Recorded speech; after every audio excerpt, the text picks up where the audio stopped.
WhatsApp guys, I hope you are doing well. I am Veer, welcome to study lover. तो आज हम fundamental rights के last portion पे लगभग आ चुके हैं और आज बहुत ही इंटरेस्टिंग और काफ़ी इंपॉर्टेंट पोर्शन हम फंडामेंटल राइट का डिस्कस करने जा रहे हैं, जिसमें से काफ़ी बार क्वेश्चन आ चुके हैं। ओके, और इस पोर्शन को हार्ट एंड सोल बोला गया था of the constitution by B.R. Ambedkar ji के द्वारा। तो जिक्र कर रहा हूं मैं आर्टिकल 32 का, जिसको कॉन्स्टिट्यूशन में बोला भी गया है right to constitutional remedies. Remedies का मतलब होता है उपचार, दवाइयां। ओके, तो उपचार करना चीजों का। उपचार का मतलब क्या है? जब भी कोई प्रॉब्लम आए तो उसका उपचार किया जाए। ठीक है, तो इसी तरीके से हमको फंडामेंटल राइट तो प्रोवाइड करा दिए गए हैं हमारे कॉन्स्टिट्यूशन के द्वारा, पर फंडामेंटल राइट का प्रोवाइड कराने का, उनको प्रोटेक्शन करने का तब तक मतलब है जब तक उनको कोई प्रोटेक्ट नहीं करता है। फंडामेंटल राइट हमारे पास में अवेलेबल है, पर लेकिन अगर उनको कोई प्रोटेक्ट नहीं कर रहा है तो फिर क्या मतलब होगा? वो बिल्कुल ऐसे ही हो जाएंगे जिस तरीके से डीपीएसपी है। ठीक है, तो उसको प्रोटेक्ट करने के लिए आर्टिकल 32 रखा गया था, और इसको heart and soul of the constitution भी बोला गया। कॉन्स्टिट्यूशन में इसको जो रखा गया प्रॉपर, वो इसीलिए रखा गया कि हमारे कॉन्स्टिट्यूशन में एक सोल डली रहे, एक जान रहे हमारे कॉन्स्टिट्यूशन के अंदर। अगर इसको निकाल दिया जाए बाहर, तो ये माना जाता है कि कॉन्स्टिट्यूशन की जान चली जाएगी इसको निकालने से। तो कॉन्स्टिट्यूशन की जान है ये आर्टिकल। अब जान जब बोली दिया है कॉन्स्टिट्यूशन की, तो इसका मतलब भी कुछ होता ही होगा। इसका मतलब देखिए, जिस तरीके से आज की डेट में कोई भी अगर सोसाइटी में कुछ गलत काम होता है तो जरा सी देर में PIL डाल दी जाती है, जिसको बोलते हैं पब्लिक इंटरेस्ट लिटिगेशन। तो जरा सी देर में हम लोग कोर्ट में पहुंच जाते हैं। इसके अलावा जुडिशियल रिव्यू का कॉन्सेप्ट निकल के आता है। अगर कुछ भी गलत होता है, कोई एक्ट पार्लियामेंट गलत बनाती है या कोई स्टेट लेजिस्लेटिव गलत बनाती है, तो तुरंत कोर्ट एक्शन लेता है, उसका रिव्यू करता है, और रिव्यू करने के बाद बताता है कि ये कॉन्स्टिट्यूशन के हिसाब से है या कॉन्स्टिट्यूशन के हिसाब से नहीं है। अगर कॉन्स्टिट्यूशन के हिसाब से नहीं है तो उसको वहीं पर रोक दिया जाता है, और कॉन्स्टिट्यूशन के हिसाब से है तो उसको आगे फॉरवर्ड कर दिया जाता है। तो इस तरीके से जो भी ये काम होते हैं, सारे जो कॉन्सेप्ट निकल के आते हैं, वो उनके बैकग्राउंड में कहीं ना कहीं आर्टिकल 32 रहता है, जिससे कॉन्सेप्ट निकल के आते हैं। ओके, तो आर्टिकल 32 को इसीलिए जो हमारे कॉन्स्टिट्यूशन को लाइव डॉक्यूमेंट बनाने का काम करता है, वो उसके बैकग्राउंड में भी आप लोग आर्टिकल 32 को ही बोलेंगे। और मैंने आप लोगों को लास्ट लेक्चर में बताया था, जिस तरीके से कुछ कंट्री ऐसी है, यूके का हम नाम ले लीजिए। अगर यूके में क्या है, पार्लियामेंट सोवरन है। ठीक है, तो वहां पे कुछ भी अगर पार्लियामेंट कर देती है तो फिर जुडिशरी में इतनी हिम्मत नहीं है कि उसको चेंज कर दे। तो पार्लियामेंट के हाथ में सारी पावर रहती है मैक्सिमम, तो सोवरेनिटी वहां पे पार्लियामेंट की है। पर हमारे यहाँ पे सोवरेनिटी पार्लियामेंट की नहीं है, हमारे यहाँ पे सोवरेनिटी किसकी है? कॉन्स्टिट्यूशन की सोवरेनिटी है। और कॉन्स्टिट्यूशन की सोवरेनिटी इसलिए, अगर कुछ भी होता है, पार्लियामेंट कुछ भी लॉ या एक्ट बनाती है, तो अगर वो कॉन्स्टिट्यूशन के हिसाब से नहीं है तो जुडिशियल रिव्यू के द्वारा जुडिशरी क्या कर देती है? उसको साइड में रख देती है। ठीक है, तो उसको नल एंड वॉइड साबित कर देती है। तो ये काम जुडिशरी के द्वारा किया जाता है, और जुडिशरी के द्वारा किया जाता है, तो इसीलिए हम यहाँ पर क्या बोलेंगे? हमारा कॉन्स्टिट्यूशन सोवरन है। तो कॉन्स्टिट्यूशन सोवरन है, और कॉन्स्टिट्यूशन में लाइन लिखी हुई है क्या, कि जो कॉन्स्टिट्यूशन है हमारे मतलब खुद को हमने अपने लिए डेडिकेटेड किया है, मतलब हमारे यहाँ के सिटीजन, हमारे यहाँ के जो लोग हैं, उनको डेडिकेटेड किया गया है। तो इस तरीके से इनडायरेक्ट वे में जो हमारी जनता है वो सोवरन है। ठीक है, तो इस तरीके से अगर कॉन्सेप्ट को हम लोग समझ के चलते हैं तो सीधा सीधा यही निकल के आता है कि जिस तरीके से सारी बातें कॉन्स्टिट्यूशन में से निकल के आती है, जितनी भी कॉन्स्टिट्यूशनल बॉडी है वो सारी पावर अपनी कॉन्स्टिट्यूशन से लेती है, तो इस तरीके से जो हमारे यहाँ की डेमोक्रेसी है वो भी कहीं ना कहीं उसको मेंटेन रखने का काम भी ये आर्टिकल 32 करता है। तो इससे आप लोग समझ सकते हैं कि कितनी इंपॉर्टेंस है इस आर्टिकल की हर एक डायरेक्शन में।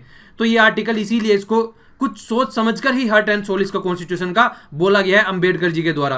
तो ये सारी बैकग्राउंड में चीजें हैं जो मैंने आप लोगों को बताई, जिसके बेस पर हम इसको heart and soul of the constitution बोल सकते हैं। और एक बात और इसके अलावा, इसी फंडामेंटल राइट की वजह से कॉन्स्टिट्यूशन में जो फंडामेंटल राइट रखे हुए हैं, इसी फंडामेंटल राइट की वजह से कॉन्स्टिट्यूशन की ड्यूटी बन जाती है। देखिए, अगर मान लीजिए सुप्रीम कोर्ट की ड्यूटी बन जाती है, अगर मान लीजिए कोई हमारे फंडामेंटल राइट है उनका वायलेशन करता है, अगर कॉन्स्टिट्यूशन की, अगर सुप्रीम कोर्ट की अगर ड्यूटी नहीं है, मतलब सुप्रीम कोर्ट की अगर ड्यूटी न दी जाए, जैसे कि हमारे फंडामेंटल राइट है, तो सुप्रीम कोर्ट की ड्यूटी है कि वो उनको प्रोटेक्ट करे।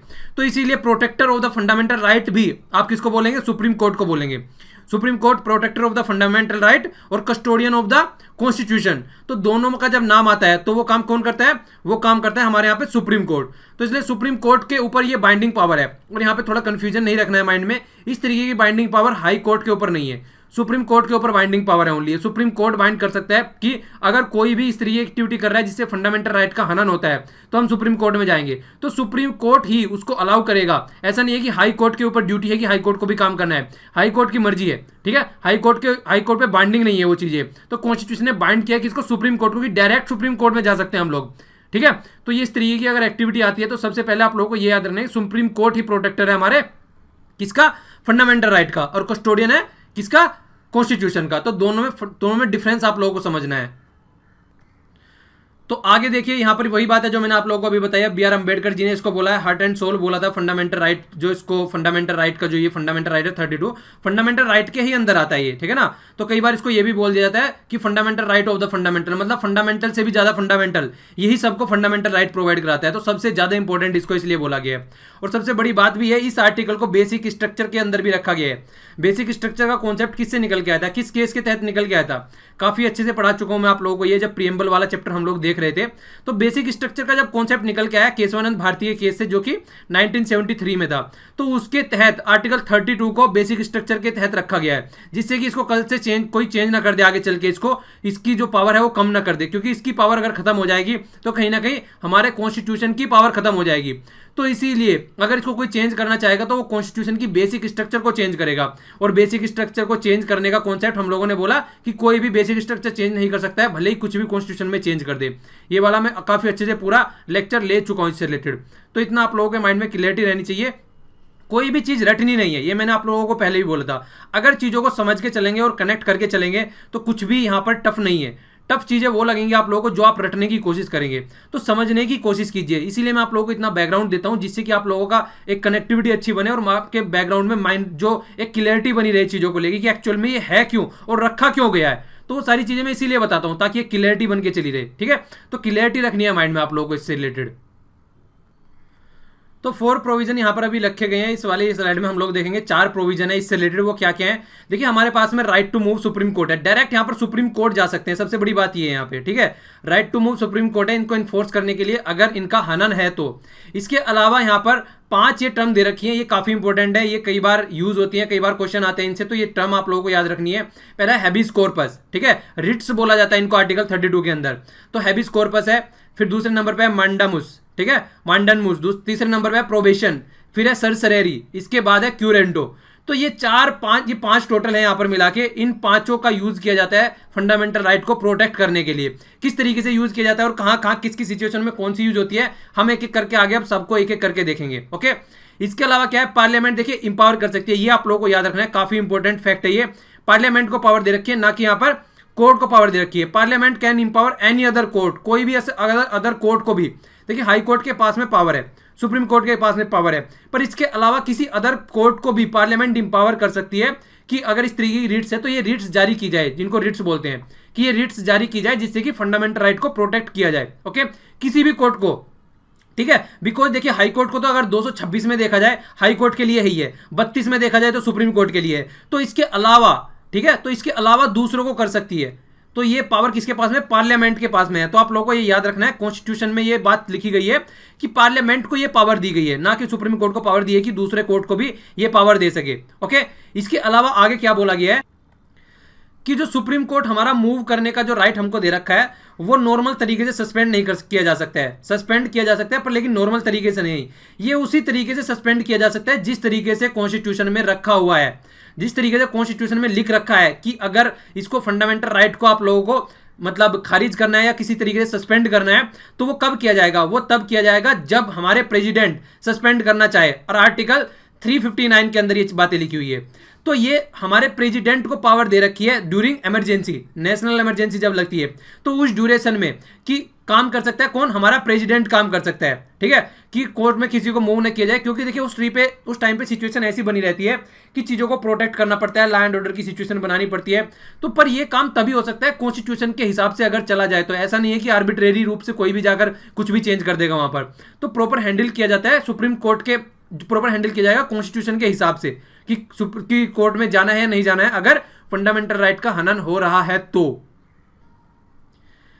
ये इन्फॉर्मेशन काफी इंटरेस्टिंग है, आप लोगों को जानकर काफी अच्छा लगेगा ये वाली इन्फॉर्मेशन। सबसे पहले तो सुप्रीम कोर्ट देखिए जो रिट्स जारी कर सकता है वो आर्टिकल 32 के अंदर है, और हाई कोर्ट को ये पावर दे रखी है आर्टिकल 226 पर। लेकिन पार्लियामेंट को पावर दे रखी है कि वो किसी और कोर्ट को भी इंपावर कर सकती है कि ये पांचों की पांचों रिट्स जारी करने के लिए, ठीक है। तो ये अभी बताया मैंने। लेकिन अगर आप लोग 1950 से पहले की बात देखें तो ओनली यहां पर 3 हाई कोर्ट का जिक्र दिया है, कोलकाता, बॉम्बे और मद्रास। ओनली ये 3 हाई कोर्ट थे जिनको पावर थी रिट्स जारी करने की, ठीक है, किसके अंदर, आर्टिकल 226 के तहत अगर देखा जाए तो। पर लेकिन बाद में इंपावर कर दिया गया कि दूसरे हाई कोर्ट को भी ये रिट जारी करने के लिए इंपावर कर दिया गया।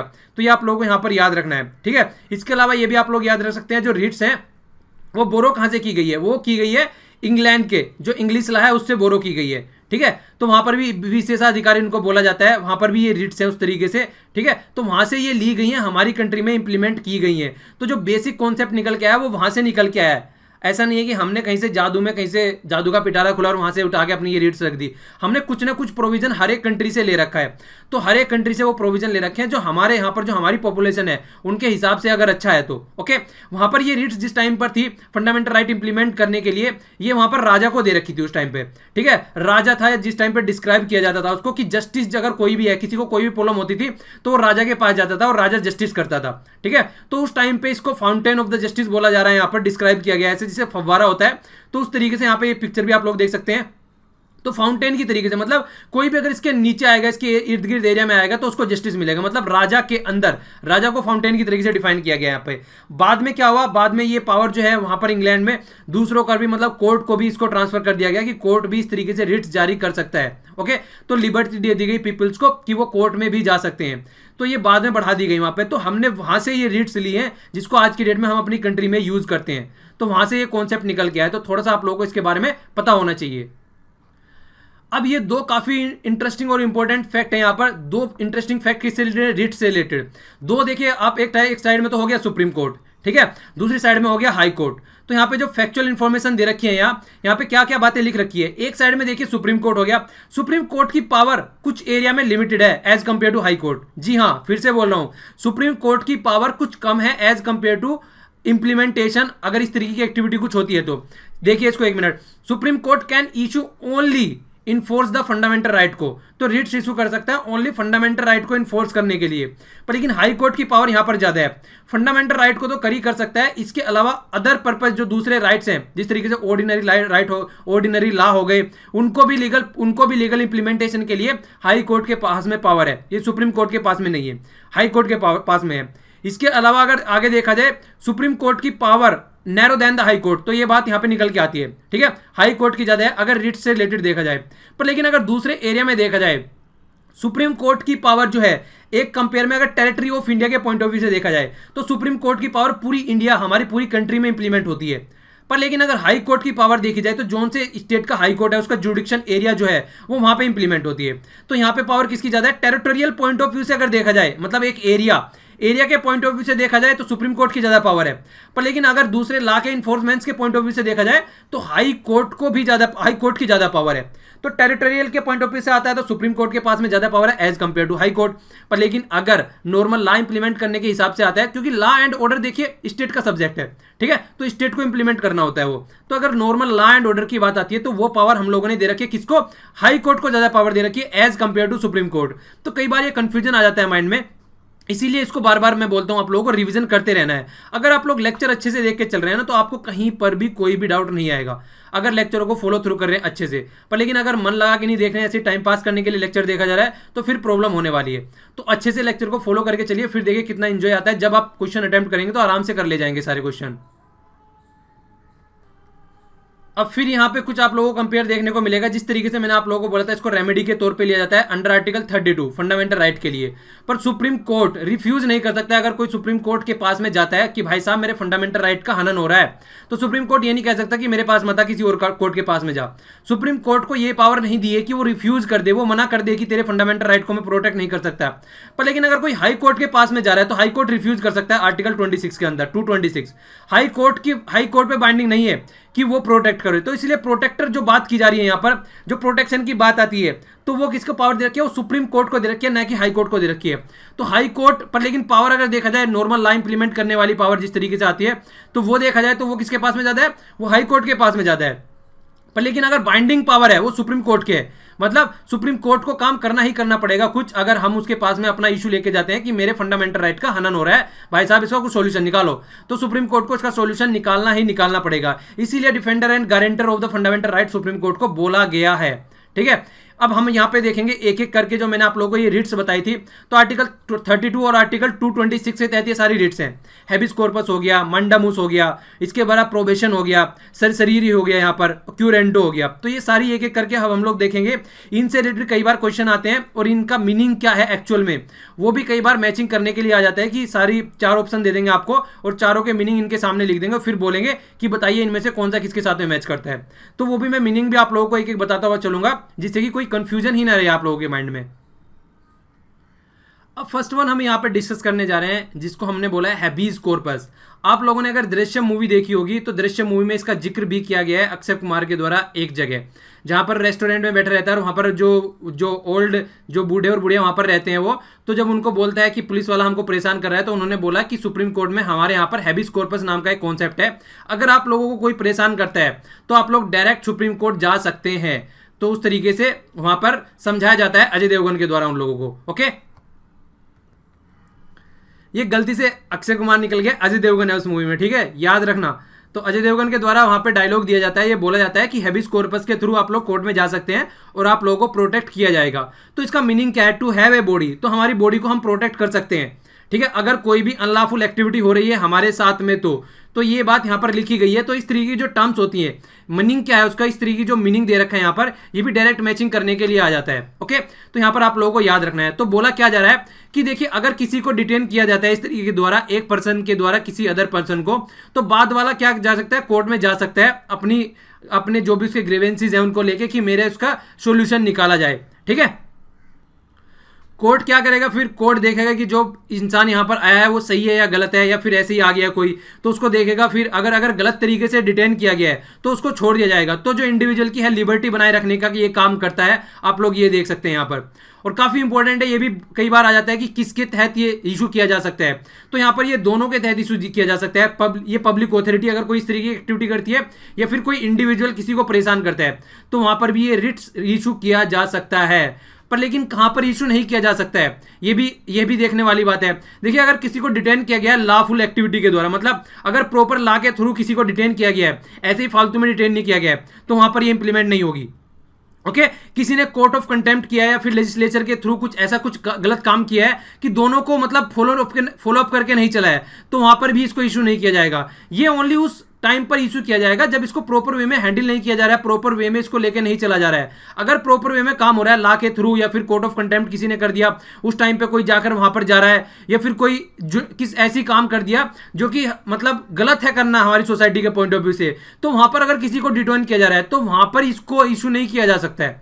इसको इशू नॉर्मल टाइम पे किया जाएगा जब अगर गलत तरीके से आपके साथ में कोई गलत व्यवहार कर रहा है, पकड़ के ले गया बिना किसी बात के, तो इस तरीके की एक्टिविटी जहां पर होती है, तो उस टाइम पे आप अपने आप को सेव करने के लिए इसका यूज कर सकते हैं, ठीक है। और आगे क्या बोला जा रहा है यहां पर कि अगर किसी को डिटेन किया जाता है और वो जुडिक्शन वाला एरिया अगर आउटसाइड द कोर्ट है, कुछ ऐसी चीजें होती हैं कि पार्लियामेंट के पास में ज्यादा पावर है, ठीक है, तो उस तरीके के एरिया में भी हो सकता है कि यहां पर आप लोगों को ना मिले। तो कुछ केसेस हैं जहां पर ये इशू नहीं किया जाएगा, पर लेकिन मैक्सिमम केसेस अगर नॉर्मल तरीके से एक देखा जाए, देखिए कोई भी चीज कंप्लीटली सही नहीं होती है, कुछ ना कुछ तो प्रॉब्लम होती है, इसीलिए हम कहते हैं कि चांद में भी दाग है, ठीक है। तो जब दाग आप लोग बोलते हैं वो कहीं ना कहीं इसी तरीके से निकल के आता है कि कोई भी चीज परफेक्ट नहीं होती, हर चीज में कुछ ना कुछ प्रॉब्लम होती है। तो इसीलिए कुछ ऐसे एरिया है जहां पर इसको इशू नहीं किया जा सकता। तो याद रखिएगा इसको आप लोग अच्छे से, अगर कोई भी इस तरीके की एक्टिविटी होती है आसपास में भी तो इसका यूज किया जा सकता है। अब यहां पर हम लोग देखते हैं मांडेन मूस। तो यहां पर क्या बात की जाती है, यहां पर यह बात निकल के आती है कि ये किसके लिए इशू की जाती है। तो जिसकी कमांड है, देखिए वी कमांड, तो यहां पर बात क्या निकल के आती है, ये कोर्ट के द्वारा इशू की जाती है। किसको, पब्लिक ऑफिसर्स के लिए। मान लीजिए कोई आईएएस या आईपीएस ऑफिसर है, अपना वर्क ठीक से परफॉर्म नहीं कर रहा है, ठीक है, तो उस टाइम पे अपनी ड्यूटी को जो ढंग से परफॉर्म नहीं कर रहा है अगर कोई, तो यहां पर उसको फटकार लगाई जाएगी कोर्ट के थ्रू कि आपको अपनी ड्यूटी ढंग से परफॉर्म करनी है। तो जो पावर दी जाती है वो पावर यहां से निकल के आती है। आप लोग भी कोर्ट में जाके बोल सकते हैं ये पब्लिक ऑफिसर है, ढंग से काम नहीं कर रहा है, ठीक है, तो उसको अपनी ड्यूटी ढंग से करनी पड़ेगी। तो इस टाइम पे क्या है, उस टाइम पे ये वाली जो रिट्स है ये वाली जारी की जाती है उसको ढंग से काम कराने के लिए, ठीक है। अगर वो ढंग से काम नहीं करता है या फिर रिफ्यूज कर देता है कुछ एक्सेप्ट करने में चीजों को, तो तब उस टाइम पे आप लोग कोर्ट में जा सकते हैं। तो उस टाइम पे इसका यूज होता है। पर सबसे आप लोगों को याद रखना है कि अगेंस्ट एनी पब्लिक बॉडी, अगर कोई करप्शन वगैरह करती है या फिर इन्फीरियर कोर्ट या ट्रिब्यूनल, तो वहां पर ये सारी चीजें इंप्लीमेंट होती हैं। इंप्लीमेंट कहां पे नहीं होगी? किसी प्राइवेट इंडिविजुअल के वहां पे इंप्लीमेंट नहीं होगी। मान लीजिए आप किसी प्राइवेट कंपनी में काम कर रहे हैं और प्राइवेट कंपनी वाला कुछ इस तरीके से चीजों को फॉलो करके नहीं चल रहा है जिस तरीके से आप लोग चाहते हैं, ठीक है, तो वहां पर इसको इंप्लीमेंट नहीं होगा, वो अपना काम नहीं कर रहा है, तो वहां पर नहीं बोला जाएगा उसको कि अपनी ड्यूटी परफॉर्म कर। प्राइवेट इंडिविजुअल अगर कोई है तो यार वो उसी को हनन करने वाला है। पब्लिक ऑथोरिटी तो पब्लिक के लिए होती है, प्राइवेट इंडिविजुअल का मतलब प्राइवेट है, ठीक है, तो उसके लिए वहां पे क्या इंप्लीमेंट करने वाली बात है? पब्लिक ऑथोरिटी के द्वारा रूल इंप्लीमेंट करने की बात आती है। इसके अलावा अगर कोई डिपार्टमेंटल चीजें हैं, ठीक है, तो उन पर वहां चीजें इंप्लीमेंट नहीं की जा सकती है। मतलब कहीं ना कहीं बात निकल के आप लोगों को ये माइंड में रखना है कि जो पब्लिक ऑथोरिटी है वहां पर चीजें इंप्लीमेंट नहीं होगी। अगर जिस पे ये ऑब्लिगेशन नहीं है, जिसके ऊपर ये फोर्स नहीं की जाती है, तो वहां पर ये इंप्लीमेंट नहीं की जाएगी, ठीक है। जो ड्यूटी जिसको दे रखी है, अगर ड्यूटी के अंदर आता है कि ये ड्यूटी उसको करनी है, तो वहां पर चीजें इंप्लीमेंट की जाएगी। पर अगर किसी को ये ड्यूटी नहीं करनी है, मैंडेटरी नहीं है वो ड्यूटी करना, तो वहां पर फोर्स नहीं किया जा सकता उसको, ठीक है। तो ये चीजें आप लोग खुद भी समझ सकते हैं थोड़ा थोड़ा से कि कहां पर इसको किया जा सकता है और कहां पर नहीं किया जा सकता है। इसी तरीके से प्रेसिडेंट और गवर्नर के खिलाफ इसको नहीं किया जा सकता है क्योंकि उनको इम्यूनिटी रहती है इसके तहत, ठीक है। और अगर कहीं पे कॉन्ट्रैक्ट आप लोग करते हैं, जाके कॉन्ट्रैक्ट के बेस पर काम करते हैं, वहां पर भी इसको इंप्लीमेंट नहीं किया जाएगा। और ना ही अगेंस्ट जो जस्टिस होते हैं सुप्रीम कोर्ट या हाई कोर्ट के, उनके खिलाफ भी इसको इशू नहीं किया जाएगा, ठीक है। तो ये कुछ एरिया है जहां पर इसको इशू नहीं किया जाएगा। अगर नॉर्मल सा बड़ा बड़ा आप लोगों को याद रखना है, मोटा मोटा सा, तो आप लोग याद रख सकते हैं कि पब्लिक ऑफिशियल्स जो हैं उनके खिलाफ इशू किया जाएगा। किसी इंडिविजुअल या फिर जो कि उसके अंदर नहीं आता है काम करने के, कि उसको ये काम करना चाहिए, उसके खिलाफ इसको इशू बिल्कुल भी नहीं किया जाएगा। तो ये आप लोगों को माइंड में क्लैरिटी रखनी है इससे रिलेटेड। अब दो और हैं यहाँ पर जो कि काफी इंपॉर्टेंट है, एक तो हो गया प्रोबेशन और दूसरा हो गया सरसरेरी। तो इनमें दोनों में थोड़ा थोड़ा सा डिफरेंस है, आप लोगों को हल्का हल्का सा इनको समझना पड़ेगा। यहाँ पर देखिए, यहाँ पर इसका अगर मीनिंग देखेंगे आप लोग प्रोबेशन का, तो यहाँ पे लिखा गया टू फॉरबिड, मतलब रोक देना किसी काम को करने से। तो रोका कहां पे जाएगा? हाई कोर्ट के द्वारा लोअर कोर्ट को रोका जाएगा या फिर ट्रिब्यूनल को रोका जाएगा जो कि अपने एरिया से बाहर जाकर वर्क करना चाह रहा है। मतलब यहां पर अगर कोई भी ऐसा काम किया जा रहा है जो कि उसके जुडिक्शन में नहीं है, जो कि उसके हिसाब से उसके अंडर नहीं आता है, पर फिर भी उस पे केस पे वो अपना डिसीजन सुना दे, तो उस टाइम पे फॉरबिड किया जाएगा, उसको रोका जाएगा और उसको बोला जाएगा कि ये तेरे एरिया का वर्क नहीं है और यहां पर तुझे काम नहीं करना है। तो यहां पर हम इसको डायरेक्टली यूज कर सकते हैं, किसको? इसको प्रोविजन को यूज कर सकते हैं यहां पर। तो यहां पर अगर देखा जाए तो जिस तरीके से मांडर में उसको देखा था तो वो डायरेक्टली एक्टिवली, ठीक है ना, डायरेक्टली एक्टिव थी वो, लेकिन प्रोबेशन को देखा जाए ये इनएक्टिव है डायरेक्टली। मतलब अगर कोई कुछ गलत काम करेगा उसके बाद में फिर इसको एक्टिवेट किया जाएगा कोर्ट के द्वारा, ठीक है। पर लेकिन वहां पर अगर आप जाते हैं तो डायरेक्ट उसको काम करना पड़ेगा वहां पर, जिस तरीके से मांडर में उसमें बात की, क्योंकि वहां पर ड्यूटी की बात आ गई थी, वहां पर ड्यूटी फॉलो करके चलनी थी। पर यहां पर इसके जुडिक्शन एरिया की बात आई है, अगर उससे बाहर जाता है तो तब जाके उसको एक तरीके से रोका जाएगा, ठीक है। तो ये बात यहां पर की गई है। इसके अलावा देखिए जो ये रिट्स है ये इश्यू किसके खिलाफ की जा सकती है? तो सीधी सी बात है, जो जुडिशियल बॉडी होगी उसके खिलाफ यूज की जाएगी। तो जो जुडिशियल बॉडी है, जिस तरीके से लोअर कोर्ट की बात की गई है, या फिर क्वाजाई जुडिशियल बॉडी है, जिस तरीके से कौन सी आप लोग यहाँ पे एग्जांपल ले सकते हैं, नेशनल ग्रीन ट्रिब्यूनल का एग्जांपल ले सकते हैं। तो ये क्वाजाई जुडिशियल बॉडी होती है, मतलब इनके पास में इतनी पावर होती है कि चीजें कुछ इंप्लीमेंट करवा सके, पर इतनी भी पावर नहीं होती जितनी की कोर्ट के पावर हाई कोर्ट के पास में या फिर सुप्रीम कोर्ट के पास में पावर है। तो ये एडमिनिस्ट्रेटिव डिसीजन है, उनको इंप्लीमेंटेशन करने का काम करती है। तो क्वाजाई जुडिशियल बॉडी इनको बोलते हैं। तो नॉट अवेलेबल किसके लिए अवेलेबल नहीं है? एडमिनिस्ट्रेटिव के लिए क्या था अवेलेबल? मांडरमूस हमने अभी देखा, पर लेकिन इनके लिए ये अवेलेबल नहीं है। लेजिस्लेटिव बॉडी के लिए भी अवेलेबल नहीं है, प्राइवेट इंडिविजुअल के लिए भी ये अवेलेबल नहीं है, ठीक है। तो देखिए कई बार ये बात आ जाती है कि कौन सी किसके लिए अवेलेबल है, तो आप लोगों को ढंग से लेक्चर को रोकना है, वहीं पर समझना है कि मैं किसके बारे में क्या बात कर रहा हूं। तो वो आप लोगों को अच्छे से समझना है, उसके बाद में ही आगे बढ़ना है, ठीक है। थोड़ा सा कंफ्यूजन रह सकता है, पर लेकिन रिपीटेडली आप इसको सुनेंगे एक दो बार तो चीजें कंप्लीटली क्लियर हो जाएगी आप लोगों के माइंड में। ओके, आइए अब आगे चलते हैं। नेक्स्ट वाली है सिरसरेरी। तो इसका प्रोनाउंसिएशन कई बार डिफरेंट भी होता है, तो नॉर्मल है इसको यही बोलते हैं। तो इसका आप लोगों को याद रखना है। तो टू बी सर्टिफाइड, एक तो बात की गई सर्टिफाइड, और टू बी इन्फॉर्म्ड, ये दोनों का काम करती है। देखिए जो प्रोविजन होता है वो ओनली प्रिवेंटिव काम करती है, मतलब कोई अपने जुडिक्शन से बाहर जाकर कोई काम न कर ले, तो वहां पर कहां क्या होता है, वहां पे प्रोबेशन आता है। पर लेकिन ये क्या करती है, ये काम करती है कि प्रिवेंटिव भी करती है और क्यूरेटिव भी करती है। मतलब किसी ने अपने जुडिक्शन से बाहर जाके काम तो कर दिया है, अब पूरा काम भी कर दिया उसने, उसको किस तरीके से सही किया जाए जो उसने गलत कर दिया है, तो दोनों का काम करती है ये। तो प्रिवेंशन भी काम करती है कि अपने एरिया से बाहर नहीं जाना है, और इसके अलावा अगर बाहर चला गया तो उसको सही भी कैसे करना है, तो ये दोनों का काम करती है यहाँ पे, ठीक है। तो ये किसके द्वारा इशू की जाती है? High Court to lower court या फिर ट्रिब्यूनल, और या फिर ट्रांसफर जो केस पेंडिंग पड़े रहते हैं, मान लीजिए किसी कोर्ट के पास में केस पड़ा हुआ है कोई, और उसका वो उसके जुडिक्शन में नहीं आता है और पड़ा हुआ है वहां पर, तो उसको बोला ट्रांसफर कर दे इसको ऊपर, ठीक है। तो ये भी इस तरीके से एक्टिविटी की जा सकती है। तो ये आप लोग देख सकते हैं वहां पर ओनली रोका गया था कि आपको अपनी जुडिक्शन से बाहर नहीं जाना है। यहां पर रोकने के साथ साथ ये भी बोला गया कि तेरी जुडिक्शन तो है ही नहीं यहां पर, तो इसको केस को ऊपर ट्रांसफर कर दे। तो दोनों बात आ गई, प्रिवेंट भी कर दिया यहां पे और क्यूरेटिव भी कर दिया। जो गलत काम वो करने जा रहा था वो रोकने के बाद में सही भी करा दिया उससे। तो ये यहां पर रिट्स इशू की जाती है। तो इसका आप लोगों को ध्यान रखना है, जरा सा डिफरेंस है, खासकर इसमें और प्रोविजन में तो जरा सा डिफरेंस है। तो इसको आप लोगों को माइंड में क्लियरिटी रखनी है इससे रिलेटेड, ओके।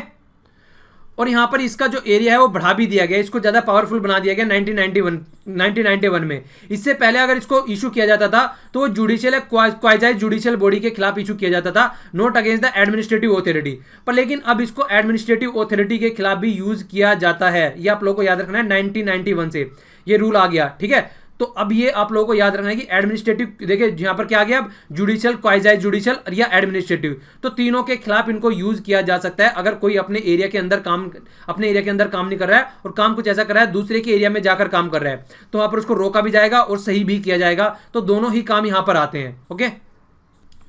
पर लेकिन किसके खिलाफ इसको यूज नहीं करना है वो भी आप लोगों को पता होना चाहिए। तो सबसे पहले तो यही हो गया कि एडमिनिस्ट्रेटिव ऑथोरिटी के खिलाफ इसको यूज किया जा सकता है अगर वो इंडिविजुअल भी वहां पर किसी को अफेक्ट कर रहा है तो, ठीक है।